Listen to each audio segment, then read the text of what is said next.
Hello mga sangkay, na-try nyo na ba ang province life? Kung hindi pa, tara samahan nyo ako.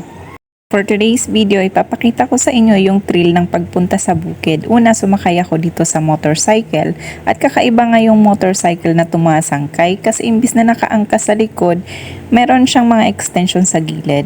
So, imbis na naka-backride, nakakatuwa kasi katabi mo yung driver. At amazing siya mga sangkay kasi kayang-kayang ibalanse ni kuya yung pagdadrive. At habang ako naman, naka-sit back and relax lang, o diba? At ang nakakatuwa pa dito mga sangkay, kung sa Manila ang mga senior citizen, nasa loob na lang ng bahay, nakaupo, yung iba mga naka-wheelchair na, at minsan halos ayaw ng paggalawin dahil may edad na nga. Pero dito sa probinsya mga sangkay, ibang-iba. Dahil normal lang dito na makikita mo yung mga senior citizens na naglalakad ng ilang kilometro na walang kahirap-hirap. Hindi lang yun mga sangkay, ang dinadaanan pa ay yung maputik na mga lugar. Minsan paakyat, pababa pa ng bukid. Na sa totoo lang, mas nahihirapan pa nga maglakad yung mga bata-bata pa. At dito nga tayo pumunta sa medyo liblib na lugar mga sangkay. Kita nyo walang mga kalsada. Mula nga sa pagkababa namin doon sa motorcycle, wala na ako nakitang sementadong parte dito ng daan. But it's totally fine. Okay na okay lang kasi yun naman ang hanap natin ay adventure.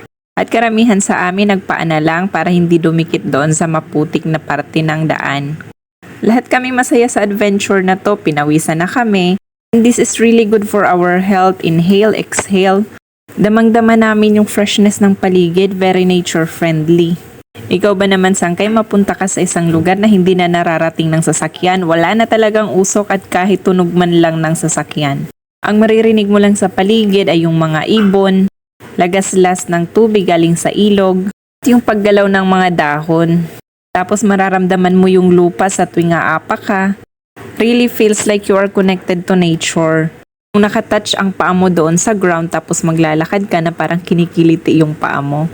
Very relaxing yung paligid mga sangkay, makikita mo yung mga kulay green na dahon-dahon. At eto nga nadaan kami sa mga kamuting kahoy, kanina ang daming mga pinya. So far yun ang naging adventure namin mga sangkay. Pero nakauwi lang din kami kinahapunan.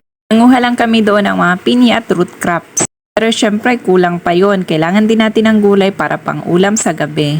Sarap ito mga sangkay, panglahok sa tinolang manok, kaya nanguha na rin kami nitong papaya. At ang lalaki ng bunga niya, tamang-tama, pwede na tong panggulay at yung iba gagawin naming atsara. Masarap ngang gumawa yung tita ko ng atsara, yung sweet and sour at the best na pang side dish. Naisip nga naming damihan na lang yung pagkuha ng papaya para yung iba kasi nun dadalhin ko na daw sa Manila, i-preserve niya lang, luluto siya ng atsar. At eto na nga, napitas na namin halos lahat, tapos ay pinulot na namin isa-isa. Tapos dadalhin na namin sa bahay at maluluto na.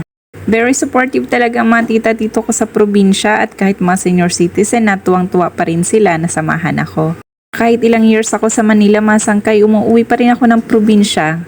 Kayo, namimiss nyo din ba yung mga probinsya nyo mga sangkay? Sigurado marami din kayong mga memories kung saan man ang province nyo. Nandito nga pala ako mga sangkay sa Borongan City at kinabukasan nga, dito naman ako nag-explore sa town proper. Before ako bumalik ng Manila, nag-spend ako ng time dito sa Baybay Boulevard.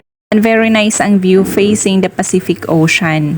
Thank you for watching mga sangkay and follow for more videos.